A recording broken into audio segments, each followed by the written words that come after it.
Intercept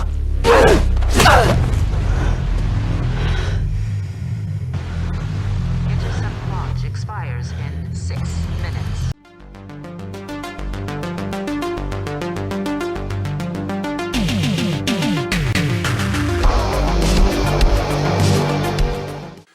Hi, this is the Professional Amateur Hour coming to you with another review. This week, I checked out Interceptor, and this 2022 film was directed by Matthew Riley and stars Elsa Pataky, Luke Bracey, and Mayan Mata, among others, of course. The story of this movie is about this interceptor missile floating platform in the middle of the ocean, and it is taken over by this group of terrorists. And they have also taken over a bunch of nuclear missiles in Russia, and they're threatening to bombard the US with them.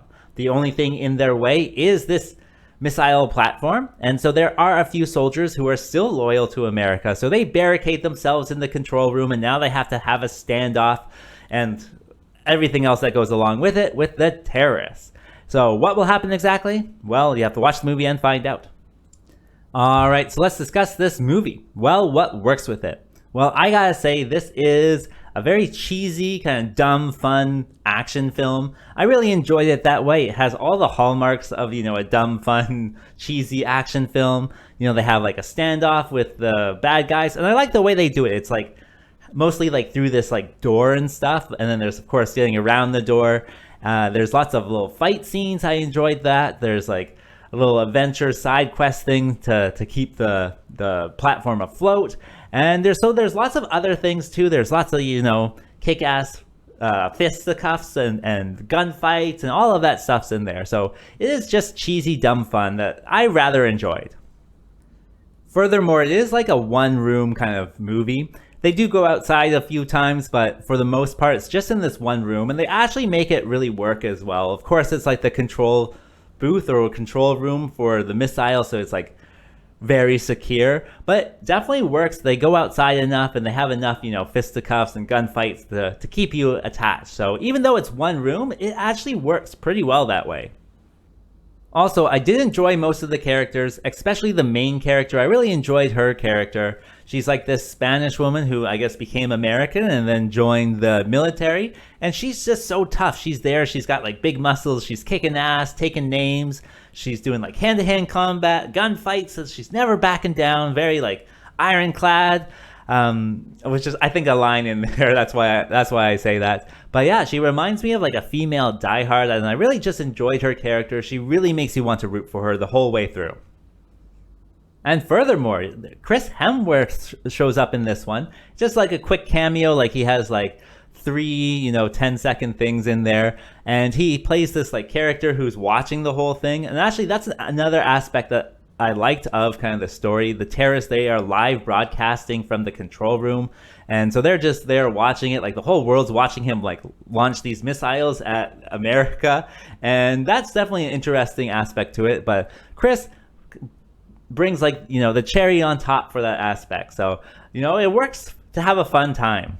Wait a second. Once Los Angeles is gone, and the fear of every American is at its peak. We're not closing yet. Let's see, is there anything else? I think there is CGI in this one. I definitely enjoyed some of it, like with all the stuff with the platform and it's sinking, and then they have to, get wide shots of it and whatnot. All of that looks good. The missiles, I think they're not as good, especially with like the flames of the missiles. Those kind of looked really not like a flame.